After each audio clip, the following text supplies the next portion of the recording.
Dear friend, how are you? In today's session, we are going to discuss the question on the fiscal policy. This is the video number 4 in this series.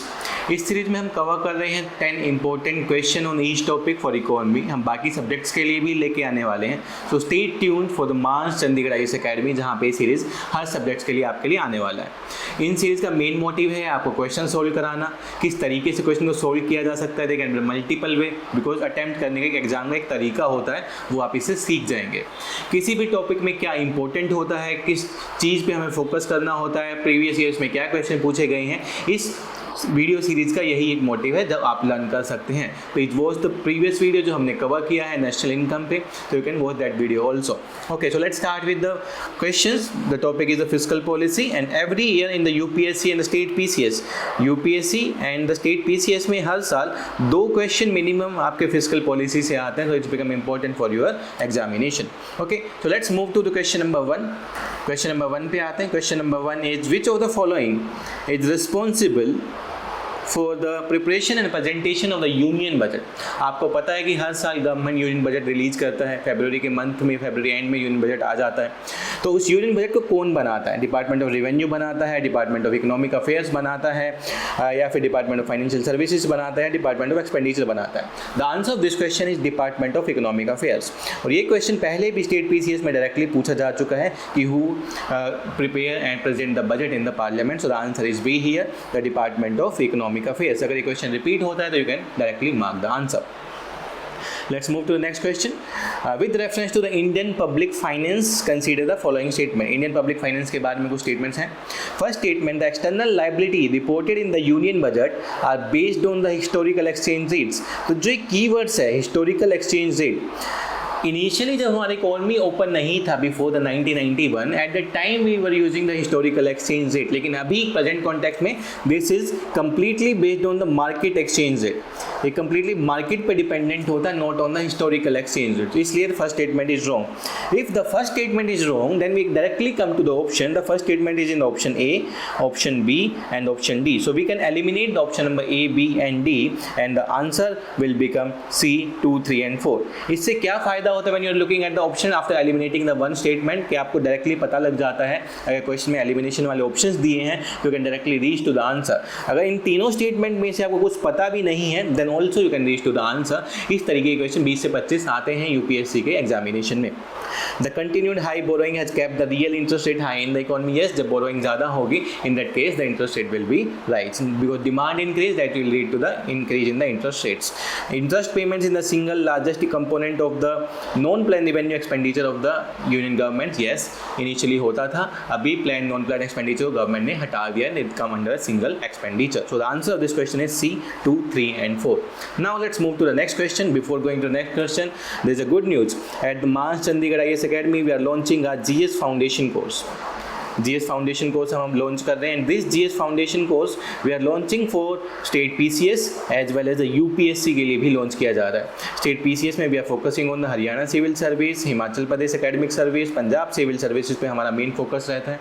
And we are completely dedicated batch for the UPSC. The main highlight for this batch, the faculty from Delhi will teach you. Top faculty from a Delhi institution will teach you in the Chandigarh, and the mentors, the top mentors of the country will guide you how to prepare for the examination. The classes include the CSET, classes include the GS syllabus, classes include the test series, classes include the current affairs. The everything that's required for a candidate will be covered at the March Chandigarh IAS Academy. So you can join the batch by calling at this number. The number is given in the detail. And the batch are starting from the 9th of June and the 16th of June. The new batch are starting for the state PCS and the UPSC. So please join the batch. Okay, so let's move to the next question. Which of the following statement is correct about the fiscal responsibility and the budget management act? इसको बोला जाता है FRBM Act. Physical responsibility and the budget management act में क्या क्या आता है? इसमें mainly was focus on the physical deficit. It was mainly focus on the physical deficit, but with the physical deficit there is also the focus on the revenue deficit. Revenue deficit पे भी focus है। इसमें बोला गया था कि fiscal deficit को government को 3% ऑफ जीडीपी से कम लेके आना होगा, लेकिन रिसेंट में अमेंडमेंट हुआ तो उसको 4.5% कर दिया गया एज पर the current scenario, because at the time of the covid there is a highly increase in the fiscal deficit of the government, और 6% से ज़्यादा चला गया था। And the current scenario the fiscal deficit is more than the 5% and the target for the government to reduce it to the 4.5%. So the answer of this question is C, both fiscal deficit and the revenue deficit. FRBM Act concerned with the fiscal deficit and the revenue deficits. Let's move to the next question, the question number 4. A country is said to be in debt trap. Country को debt trap में कब कहा जाता है? किसी भी country को debt trap में कहने का रीजन होता है कि जब भी किसी country को जो लोन का पेमेंट करना है, लोन के इंटरेस्ट का पेमेंट करना है, अगर कंट्री के पास इंटरेस्ट पेमेंट करने के लिए भी पैसा नहीं है, in that case the country will borrow money to pay the interest. Interest को पे करने के लिए भी कंट्री को पैसा लेना पड़ रहा है, it has to borrow make interest payment on the outstanding loan. Option number 1, it has to borrow to make interest payments on the outstanding loan, कि आउटस्टैंडिंग लोन पे भी इंटरेस्ट पेमेंट लेकर आप लोग उसको पे कर रहे हो। So the answer of this question is A, this and this is on the debt trap. It has to borrow to make interest payments on the outstanding loan. Okay, now let's move to the question number 5. Match the list with 1 and select the correct answer. Fiscal deficit, budget deficit, revenue deficit, primary deficit. And good news, in the 2025 this question was repeated. इस तरीके का question आया, fiscal deficit पे भी question पूछा गया और revenue deficit पे भी क्वेश्चन पूछा गया, दोनों अलग अलग क्वेश्चन पूछे गए थे। अगर मैं बात करता हूँ फिस्कल डेफिसिट की, तो fiscal deficit is equal to excess of the total expenditure over a total receipts less borrowing. Excess of total expenditure, कितना एक्सपेंडिचर हुआ, कितना रिसीट आया गवर्नमेंट में, दोनों में डिफरेंस कितना होगा, that will be the fiscal deficit. Budget deficit की बात करें, एक्सेस कितना एक्सपेंडिचर किया, जितना बजट में मेंशन था उसमें से रिसीट कितने आए और आपने एक्सपेंडिचर कितना किया, that's budget deficit. C the revenue deficit, it is the excess of revenue expenditure and the revenue receipts. Excess of revenue expenditure and the revenue receipts, यहाँ पे रेवेन्यू एक्सपेंडिचर रेवेन्यू रिसीट्स की बात हो रही है, तो you can directly link it with C. तो C का अगर आपको पता लग गया C2 है तो you can eliminate the option number D, आप आराम से निकाल सकते थे। प्राइमरी डेफिसिट्स की बात करते हैं, प्राइमरी डेफिसिट द एक्सेस और total expenditure on total receipts less borrowing and the interest payments. So the answer of this question is A3, B1, C2 and D4. So question number 5 answer is A here. And this question was repeated multiple times, तो आप इसको ध्यान में रखेंगे, what's the fiscal deficit, what's the revenue deficit, what's the primary deficits. Let's move to the next question. We are launching our GS courses. You can join the GS courses from the 9th of June and the 16th of June. The new fresh batch will be started for the state PCS as well as the UPSC examination. So join fast.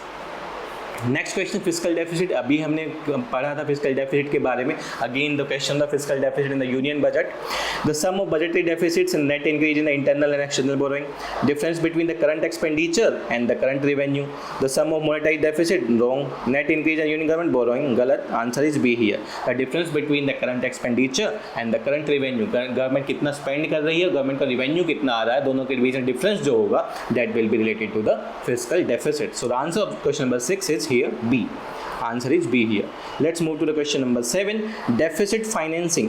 कि deficit financing, जब government को deficit ज़्यादा हो जाता है तो government किसी न किसी वे से उसको फाइनेंस करेगा। जब गवर्नमेंट फाइनेंस करता है, they can be multiple way, RBI से बोरो कर सकता है, बैंकिंग सिस्टम से बोरो कर सकता है, and there is also the way the RBI give the money to the government by printing money. नई उस करेंसी को प्रिंट करके RBI गवर्नमेंट को दे रहा है। इन दैट केस जब भी RBI डेफिसिट को फाइनेंस करने के लिए नई करेंसी को प्रिंट करेगा, that term is known as the deficit financing. Excess of government expenditure of current revenue minus borrowing, excess of the government total expenditure about total revenue and difference being made by borrowing और minting new funds. इसको new fund से हम minting new funds, by borrowing we are doing that, so that's kind of the term is known as the deficit financing. इसको deficit financing बोला जाता है। तो the answer of this question is C. Let's move to the next question. Fiscal crisis in India. Fiscal crisis in India currently refers to increase in the non-development government expenditure? No. Increase in public debt? No. Public debt increase होता है, लेकिन अगर एक limit cross कर दिया जाता है, phenomenal increase हो जाता है, तो उसको बोला जाएगा fiscal crisis, not the increase in public debt. Recurring deficit और करंट अकाउंट हमेशा रहता है, तो इट्स नॉट आंसर।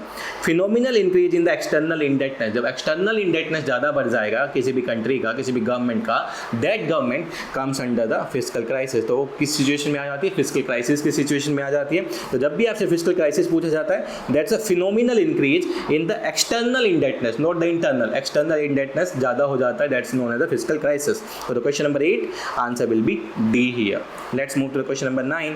अभी हमने डेफिसिट फाइनेंसिंग किया, so let's leave this question. Question number 10 पे आते हैं। In the context of the governance consider the following statements. Encouraging foreign direct investment inflow, yes.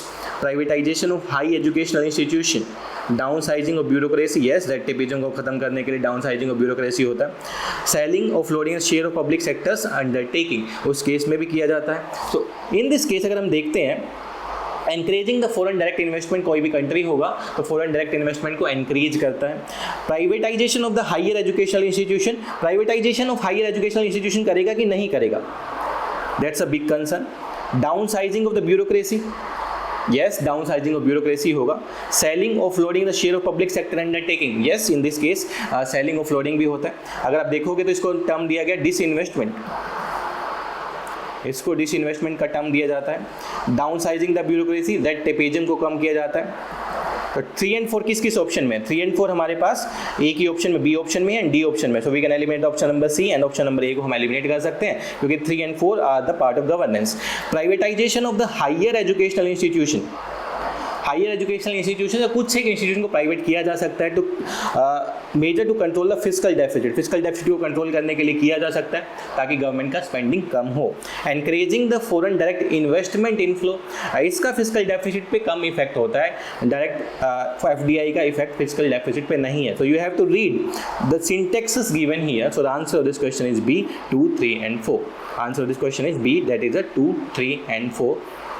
So this is about the fiscal policy of the government of India. We are going to come up with a new video daily, so stay tuned with the March Chandigarh IAS Academy YouTube channel, and don't forget to join the new batches from the 9th of June and the 16th of June for the GS or the state PCS, Haryana Civil Service, Himachal Pradesh Academic Services and Punjab Civil Services, and the specific dedicated batch for the UPSC. The faculty will teach you, the top faculty of Delhi and the top mentor of the country will guide you how to crack this examination. Thank you.